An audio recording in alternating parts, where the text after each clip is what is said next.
welcome to this episode of Authentic Achievements, where it's my absolute privilege to be joined by the fabulous Isabel Kelly. Isabel founded Profit with Purpose in 2015 to work with companies who are ready to develop and implement authentic, well-governed social impact strategy aligned to their core business and values. In 2022, she co-founded ESG Experts with Jo Goddard, CEO of Green and Good Consulting, to combine their offerings for companies looking for full environmental, social and governance strategy. She's non-exec director at purpose-driven, AIM-listed tech company TPX Impact, where she chairs the ESG committee and the REMCO, and is a trustee at Big Give, the UK's largest match funding charity. From 2002, she set up the Salesforce Foundation internationally and ran it for 12 years, including implementing an innovative revenue-generating model enabling Salesforce.org to become self-sustaining through discounted sales to non-profits. She's a careers advisor for MBA students at the said business school in Oxford University, and the first 12 years of her career was spent at Oxfam and Amnesty International. Isabel, what an amazing journey that you've been on. Thank you so much for coming and sharing it with us. So could you tell us a little bit about you so far? Yeah, thank you. I think you've kind of shared all the things I've done, but I guess maybe it's the motivation. I think that's sort of the driver and purpose for why I've done those things. And I think when I was a student, I did secretarial temping throughout my degree. And I think that showed me a lot of the things I didn't want to do.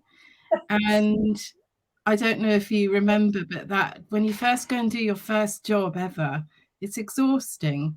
And I just thought, well, I can't get up every morning and go to work and do something that I don't care about. That's just going to be impossible. You know, this work thing I've got to do for the rest of my life. So I thought, well, really, what's going to get me out of bed every morning? And it is social justice, really. And that has morphed from working for non-profits, which were the choice when I graduated in 1988. It wasn't like today when you could go and work for a business and also help to deliver social or environmental impact. My choices were really stark. So that's why I went to the NGO sector. But I think that other people, other organizations, businesses have caught up now and can see how they can also use their resources to deliver what people and the world need.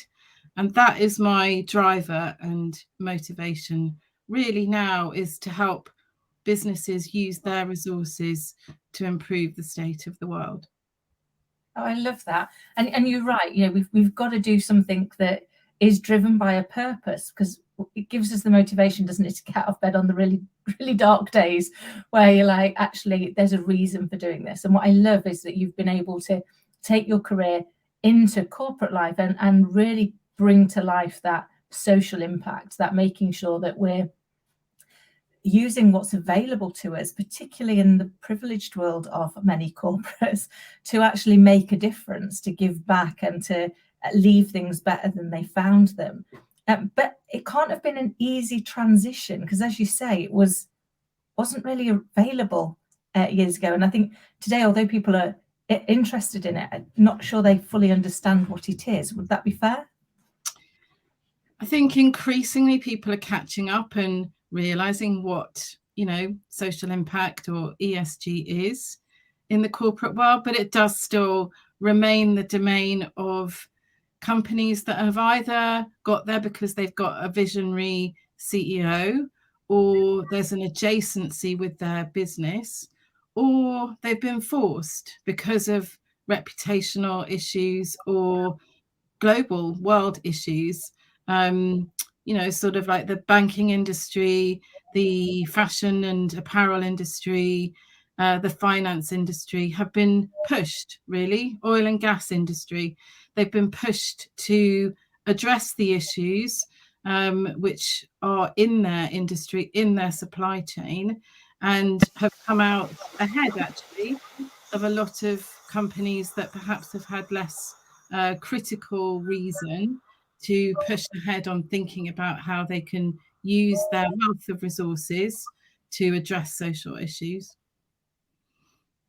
Yeah, I think so. And I think it's great that they did get that push, because as you say, now they're actually leading the forefront, and we're seeing more and more. I think in the most recent skills matrix from the World Economic Forum, it was talking about the importance, particularly for the younger generations, that the organization and its leaders have social influence and social impact. So we're really seeing a drive towards that, aren't we? We really are. And you mentioned in the introduction that I'm a careers advisor for MBA students at the Said Business School, which is a brilliant way for me to keep in touch with and hear from that next generation of, really top talent from around the world, of what they're looking for. Of course, there are people that want to go into traditional careers and, are motivated by financial success. But increasingly, the business school or business schools are having to address this issue of what success really looks like. And it's not just financial success, but more and more of those students want to have a role that has impact, and that they may not have that in their job title. They may be using other skills, but they want to work for a company that is authentically making change, and the change that they want to see. A lot of those students are driven by climate change and the environment, but increasingly it is around social issues as well. We've seen that in the past few years around diversity and inclusion coming to the fore, particularly driven by Black Lives Matters. We've seen health and well-being issues come to the fore. And those weren't always seen as the domain of business or something that business had to address. Perhaps they were the things that people cared about outside their work life. But those have come really crashing into the business world, crashing into the boardroom. I know myself, for the board that I'm on, some of those issues took other people, some of the board members, by surprise. Not that anybody was resistant to addressing them, but just it was outside their experience that those were things that we needed to address as a board. Yeah, and I think that when something is new, it's difficult to kind of fathom how you're going to do it, isn't it? So I think for a lot of the people that I speak to, it was a surprise that it was, as in they didn't know quite how to address it. But actually, now that they know that it's something that needs addressing, they were very up for exploring how you would do that effectively and deliver against that for your people and for the community. That's exactly right. Yeah. And I think that, companies have those resources in-house. They have the employees. They have people, and harnessing those resources. So it's really popular now to form ERGs, employee resource groups. And I guess we've had those, for many, many years. But giving people a voice through the ERGs, a voice that the executive and the board can hear. But it's also, I think, turned the tables a little bit with, we've heard people doing reverse mentoring. It's about the leadership asking, not being told or begged by the employees, but asking employees, what is it that we can do to address these issues? And you will certainly hear these days as well, whether or not they think you're being authentic. Yeah. That you really have to dig a lot deeper these days to take action that isn't seen as purpose washing, greenwashing. You have to base it in metrics and data and real activities. I love that. And authenticity is so key, isn't it? I think people people want to know that who they're talking to is who they're talking to, and I think if somebody isn't being authentic, it makes us start to question what isn't true, and then we're not listening anymore because we're digging behind what we think doesn't gel for us.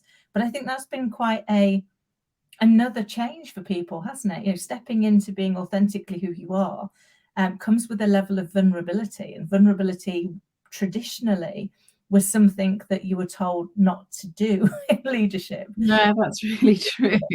Yeah. It is what people are looking for now, I think, though. And I think, everyone's kind of been saying and observing this, but during the pandemic, some of those barriers came down, that you were seeing people's authentic self at home on Zoom with kids coming in and out. And, people had probably never seen their leadership sitting at home in a room in their home wearing a sweatshirt. I think that served to break a lot of barriers down. And I also would observe that after that, when people started coming back into the workplace more regularly, we saw a massive uptick in companies and leadership thinking about the environment and social issues. And I think, this is anecdotal, but I think it's because spending more time at home, particularly with leaders who've got children, they were asking them, Mum, Dad, what are you doing about the environment or social justice? And people were thinking, well, actually, perhaps I do have an area where I can make change, and that's through the workplace. And so we saw people come back with a renewed vigor, but also understanding for why this was important. And I thank all those teenagers at home who, to quote one of my clients, kept telling their dad that he was a dinosaur. I love it. Kids have got a great way of keeping it real, haven't they? And keeping us focused on the things that are really important. And I think, for me during that period, one of the things that really opened my eyes was having to help my little one with their learning. You suddenly realized how much of the education piece was telling them about social impact and the environment and things that we should consider. And you were like, actually, yeah, it should be part of our everyday life. And I'm ashamed to say, prior to that, I might not have given it as much focus and thinking time as I perhaps should have done. But it was that real eye-opener that was like, this is actually what's important to us all, and to our children and to their future. It really is. Yeah. So that was a change of a period of change. And I think that we're going to see the benefits of that for many years to come. I agree. So can you tell us, because you've had such a varied career, I mean, there must have been so many achievements in it, but what would you say is the thing you're proudest of so far? So, yeah, I was thinking about this. So I think the thing I'm proudest of is being thanked by His Holiness the Dalai Lama for the work that I did at Amnesty International for Tibetan prisoners of conscience. So, as you can imagine, it was an incredibly overwhelming moment. I actually was just recovering from having flu, and I'd been really unwell in bed for 3 weeks. But of course, I was going to get up and get to the office. That wasn't and it was one of those moments that was just, all the hairs on the back of your neck stand up when he came into our office. There were just 4 of us working in that office and 2 of us that worked on the issues in Tibet. And he came to my desk. I was totally overwhelmed. He shook my hand in both his hands and said, "Thank you on behalf of 6 million Tibetans for the work that you've done." I think of nothing to say as nothing sensible to say. But yeah, I mean, that was really incredible. And I actually, I take that, into a lot of my other working life. And Tibet was part of the connections, the reasons that I got my next role at Salesforce, because Mark Benioff, the founder of Salesforce, is also a big advocate of Tibet and supporting Tibetans in exile. And when I met him prior to starting work at Salesforce, that was an area where we connected.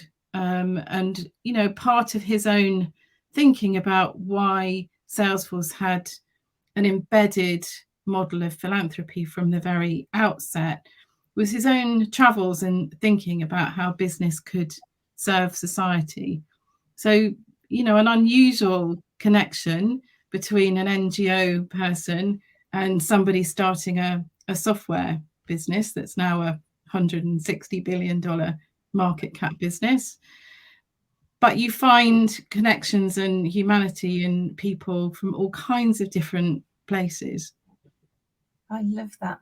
I mean, what an amazing story. I mean, when you were telling me about the Dalai Lama, I can sense the hairs went up like my neck, just thinking about what that must have been like to have him like come in. And then you're so right. You know, you never know who you're going to find and what connections you're going to have. I think if we can just be passionately open-minded and curious, then it's amazing the connections that we do come up with and the similarities that we do have, because we're driven by purpose.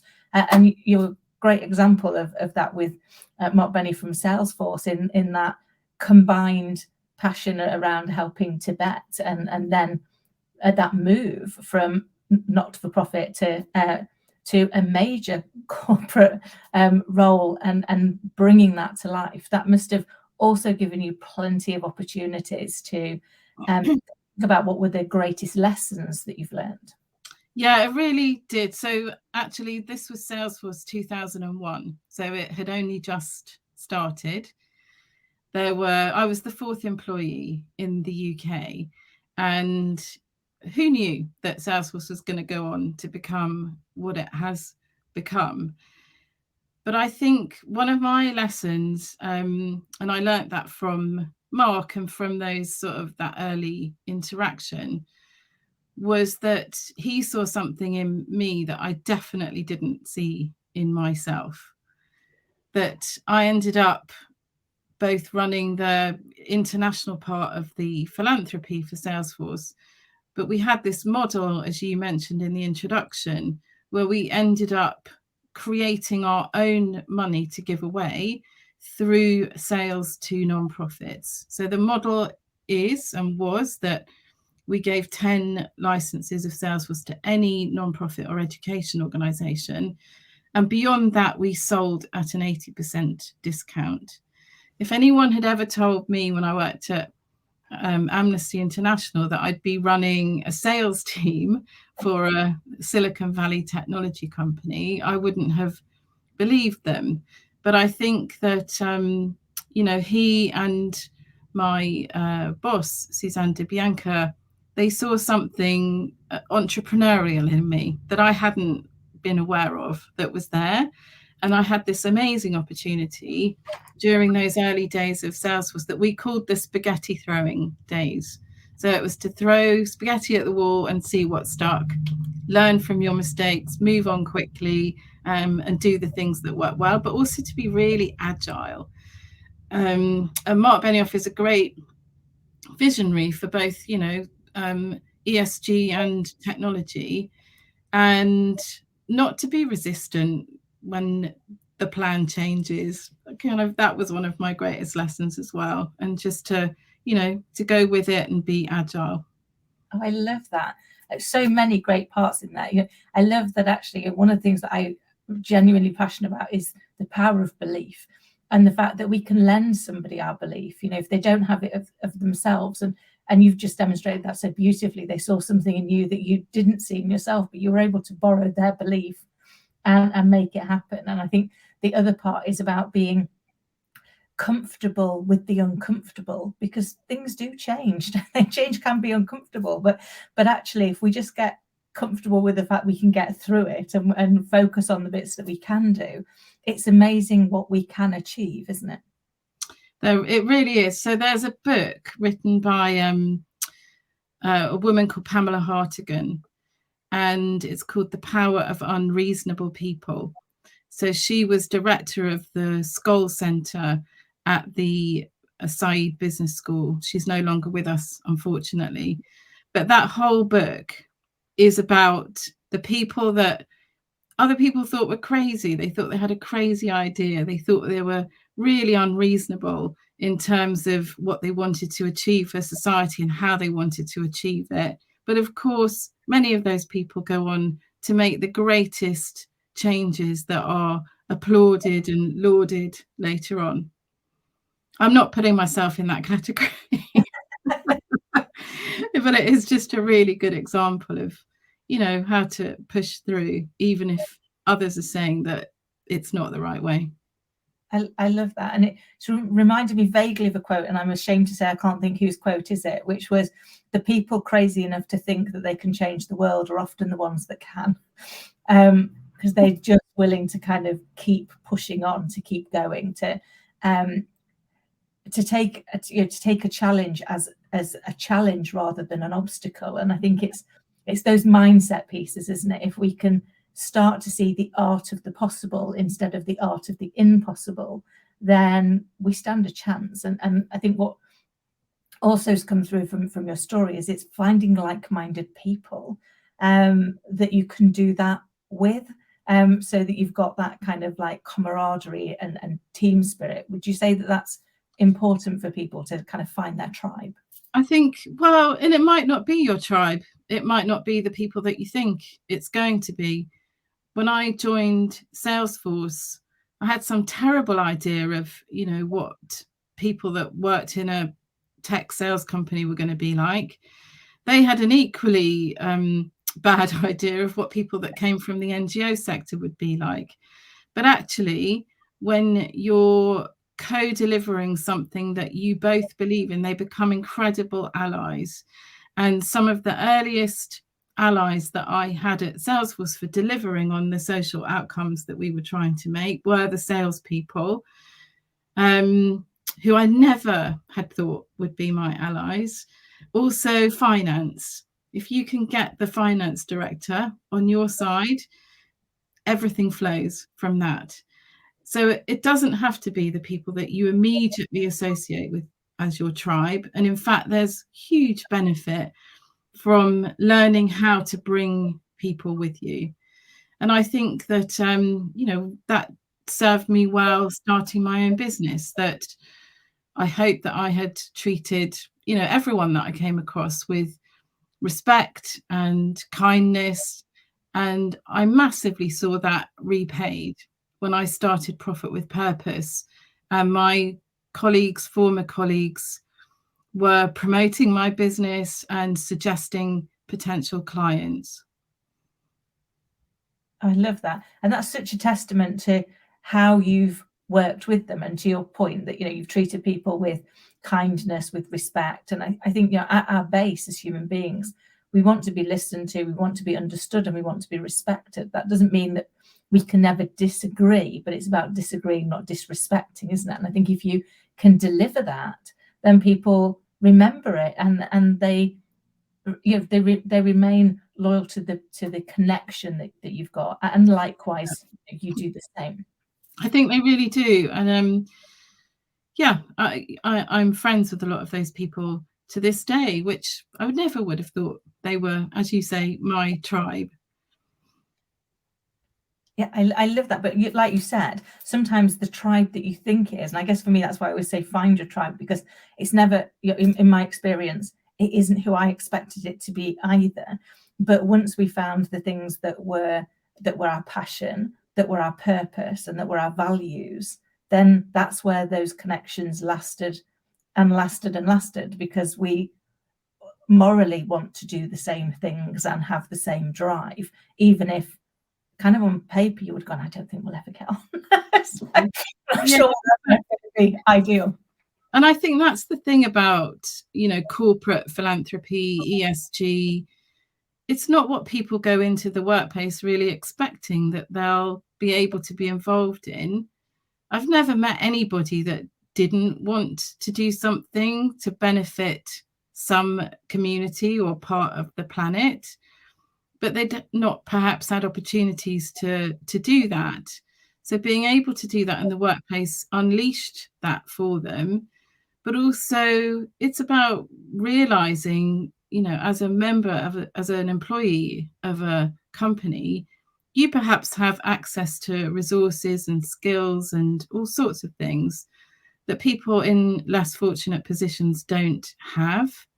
And that's some of the most powerful ways that we can then connect with communities that we wouldn't have met otherwise. At Salesforce, we used to run a program called Biz Academy, which was for young people from less advantaged backgrounds. And it was really amazing because so many of the salespeople, it gave them pause to think, well, who helped me along the way? And how can I now help others open some doors and get those young people started on a career that perhaps they never thought that they'd be able to do? Those are some of the most powerful connections between people from really different backgrounds. I love that. That must have been like so rewarding to see as well and be part of, because you're right, making those connections to areas where maybe they wouldn't have been able to get those connections without that kind of input is invaluable, isn't it? And allows us to really open ourselves up to the wealth of talent that is there that might otherwise have been missed. Totally right. Yeah. Bless you, Isabel. I could chat to you, as you know, all day because I love chatting to you, but I'm very conscious of your time. So if you had to go back, I apologise, Pudding has decided he wants to join in the conversation. That's all right. Welcome.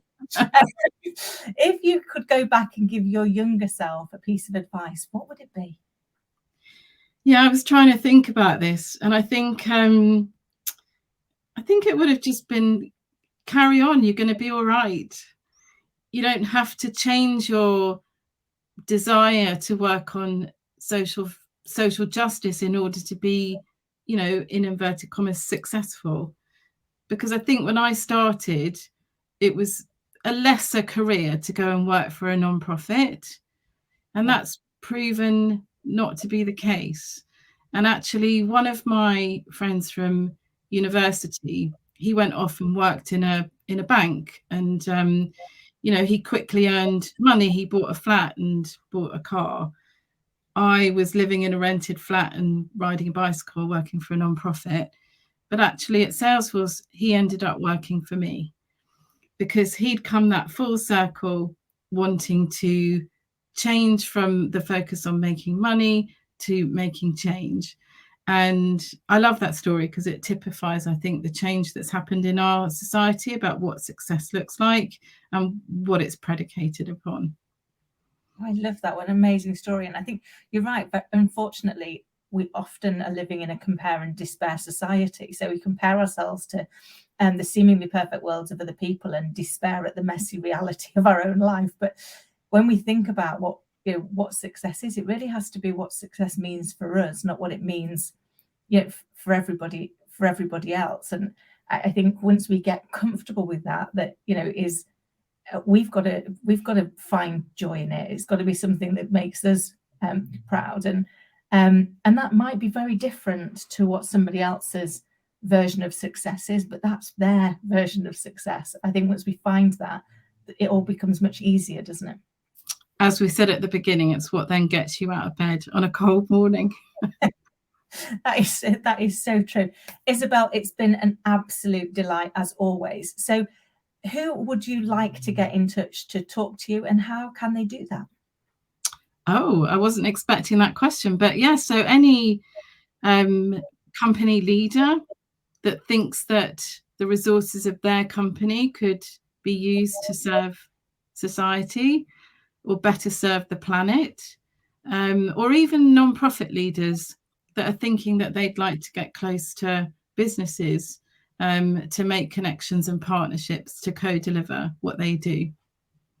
I love that, because you're right. It's almost like connecting the two environments, isn't it? And saying there's a better way of doing this. It really is, yeah. So how can people get in touch with you? So they can email me. I don't know if you'll share my details. I will, so I can share your email and your website. Yeah, so I'll make sure that they're in the notes. I'm open to being called. Fabulous. Well, Isabel, it's been an absolute delight. I'm really looking forward to next time. And thank you for sharing such actionable insight about actually how we can go and make our purpose drive change and leave things better than we found them. Thank you so much for inviting me. It's been a joy. Till next time. Take care.